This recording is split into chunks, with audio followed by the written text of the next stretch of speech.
the West Loop area in Chicago, just about 10 minutes from downtown. This is known as the Randolph-Fulton Corridor. A lot of restaurants, meat packers, and now the new Shambhala Meditation Center in Chicago.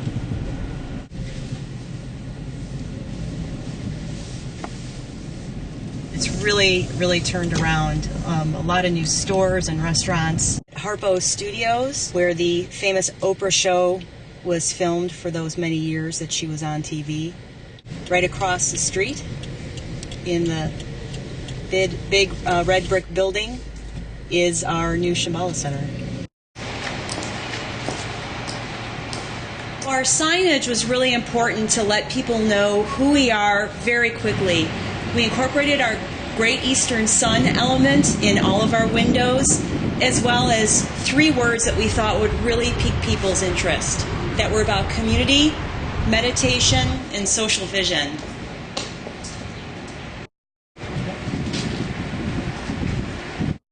For the first evening of our big grand opening weekend, we had students from Richard J. Daley School in the Back of the Yards neighborhood on the southwest side of the city.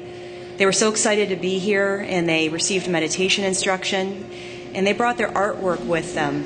And the thing that's particularly poignant about their artwork is that it was in response to their experience of a shooting that occurred in a park right across the street from their school when they were in school. So it really had a tremendous impact on them. And they all presented their art and what it meant to them, and it was so expressive of their feelings and clearly a very healing thing to do for them in response to this tragedy. A couple of years ago when the Sakyong was in Chicago and we were exploring growth here for Chicago, we asked him what his view and vision was of what that center would look like and what it would feel like. And he said that it would be helpful and important to have our center closer to the center of the city and have it really focus on food, on conversation, and on meditation. And exploring that over the next year or so after that information from the Sakyong was our journey with leadership to figure out what that would look like. It was a real challenge, and I think a lot of us experienced this in Shambhala. What would that look like? What would sort of our vision be for having this center for food, conversation, and meditation? And we really struggled with that as a community, thinking out loud with each other, debating with each other, and really kind of struggling together to come to that common vision. So there were 2 things that really helped us with this challenge. One was our governance structure, and the other was policy governance.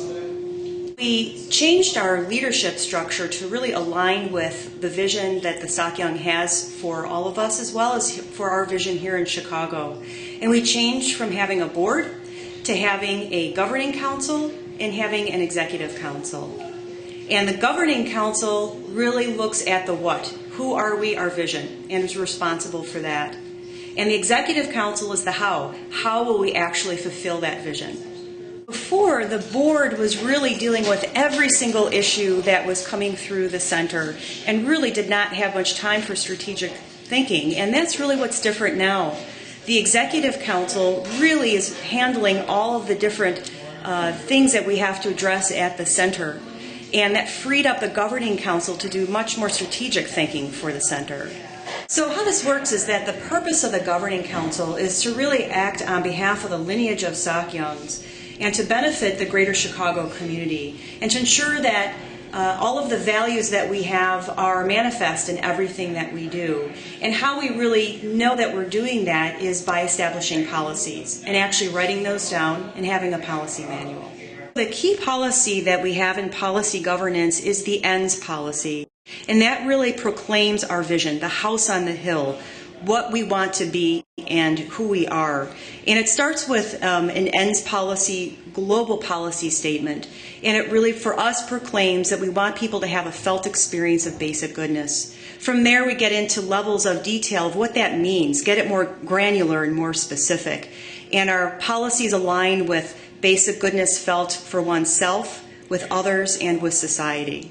Where this led us is looking around the city of Chicago and seeing what are the issues that are really plaguing Chicagoans. And violence continues to be a huge issue. And that was really the theme that we used for our Imagining Peace conference. We worked with community partners and continue to work with those partners over the last year to develop a peace platform. It's a unified voice that really describes the vision for peace in Chicago, and that's being presented to the mayor of the city. Peace platform is about imagining and conceiving peace. And you can see the partners that we have as a result of the Imagining Peace event, including groups like Alternative Schools Network, Illinois Council Against Handgun Violence, and Ceasefire Cure Violence. So this is what we're giving our Sakyong. It's an experiment in offering the richness of Shambhala to our city, Chicago, and beyond. Peace. So,